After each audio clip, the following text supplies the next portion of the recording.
This is the only surviving portrait of Shakespeare which has a real claim to being authentic. He's probably in his late 30s here.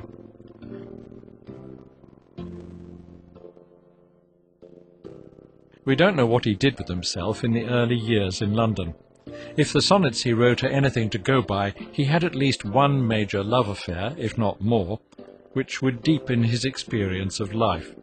But the details are unclear. By 1592, he had joined up with the Actors' Company of Lord Strange.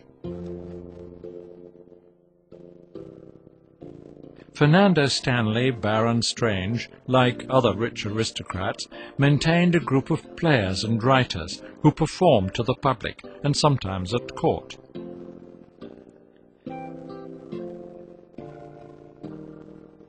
Edward Allen was the leading actor of the company, and no doubt a considerable influence on Shakespeare, as he was reckoned to be the best actor of his day. Shakespeare's first play, A History of Henry VI, was written for this company, and it was at once a commercial success, considered to be at least as good as the work of Christopher Marlowe.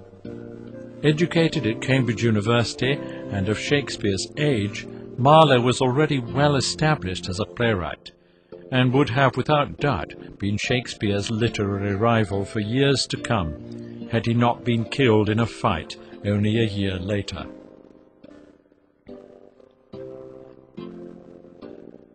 More important for Shakespeare's development was Henry Wriothesley, Earl of Southampton. Shakespeare dedicated his poem Venus and Adonis to Southampton, then 19 years old.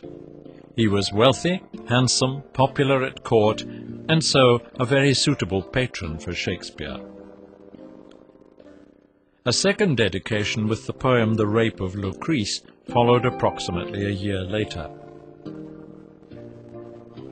Lucrece. To the Right Honourable Henry Wriothesley, Earl of Southampton and Baron of Titchfield.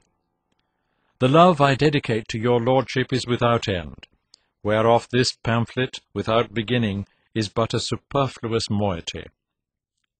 The warrant I have of your honourable disposition, not the worth of my untutored lines, makes it assured of acceptance. It continues in this, to our ears, rather exaggerated vein. The Earl is believed to have paid Shakespeare £1,000 for the poems, so the flattery of the dedication was perhaps worthwhile.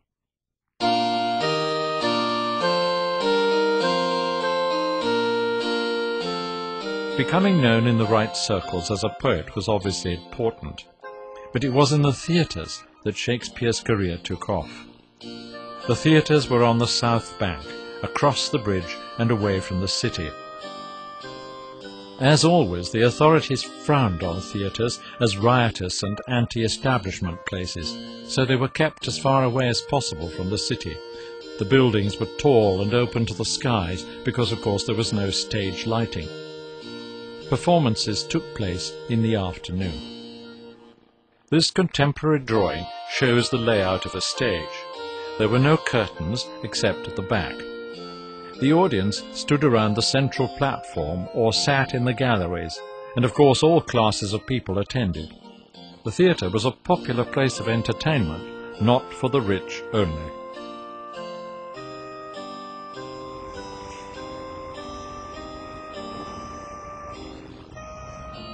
This is the New Globe Theatre in London, on the site of the original. The details obviously varied from theatre to theatre, but generally there was an upper balcony for the musicians and sometimes for the actors, if the play called for it, and doors at the back of the stage, which were used as the action required. Essentially, the audience was close to the actors. There was no scenery, and the action moved forward swiftly, changing scenes from battlefield to inner chamber with no difficulty. The writer had to convey it all in the brilliance of his dialogue, and of course music and sound effects played an important part. Nearby, in a similar building, was housed the bear baiting, a cruel spectacle much enjoyed. Further along the bank, another theatre, the Swan, follows the same pattern as the Globe. When Shakespeare arrived in London, there were 4 theatres. By the end of his life, there were 12. By 1595, Shakespeare owned a share in his theatre company, which had changed its name to the Lord Chamberlain's Men on the death of Lord Strange. By 1599, he had bought a 10th share of the new Globe Theatre. The other actors in the company, for as well as writing, Shakespeare performed as an actor, included Richard Burbage, for whom Shakespeare created parts. He was the first Hamlet. Shakespeare himself played the ghost of Hamlet's father. This is Nathaniel Field, also a member of the company.